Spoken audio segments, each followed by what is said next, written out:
In this tutorial, we will go over how to open up a map. We will left click on the D20PRO icon. We will go to Content Library.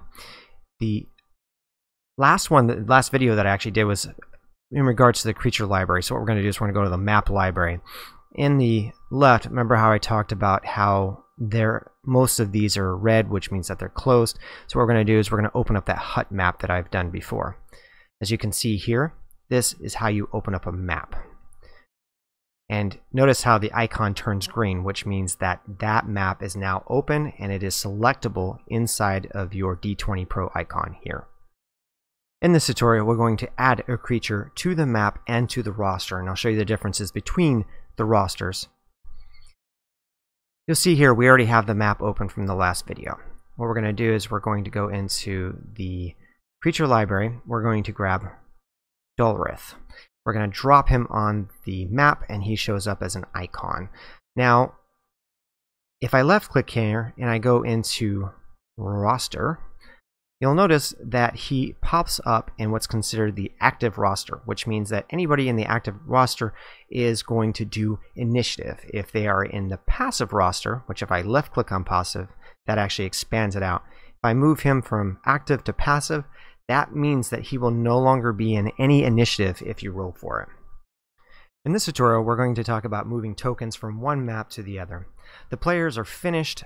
Yeah, they've cleaned out everything that they can. They've done a lot of hobo murdering and they've finished the encounter. There's nothing left for them to do in here. So what's going to happen is that you're going to move them to another map. Let's say that they leave this area and you had a planned encounter for them to be in a field and they get ambushed by different creatures. So what's going to happen is that you're going to go to your map library and left click on it here. This will bring up a new map.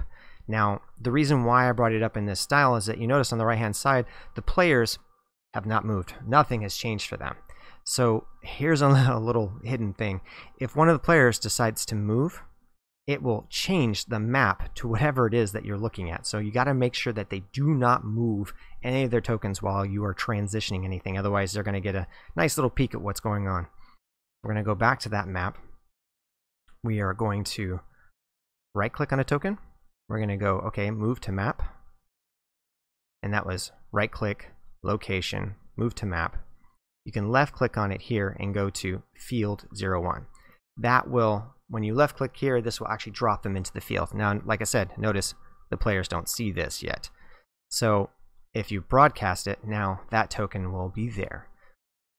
Another cool thing is that if you want to move multiple tokens and you want to do move one at a time, you left click on it, or actually you drag, right click, location, move to map, then you go back to field, and then you can drop them off. And now, like I said, they have not been broadcasted on the other side, so you have to push this broadcast button for them to see the new changes.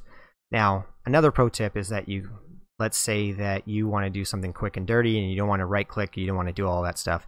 You can actually left click from the roster and drop them in the field or this hut back into here. So that way you can do this really quick and you just grab them and go back. Like I said, nothing has changed on the right hand side until you click broadcast.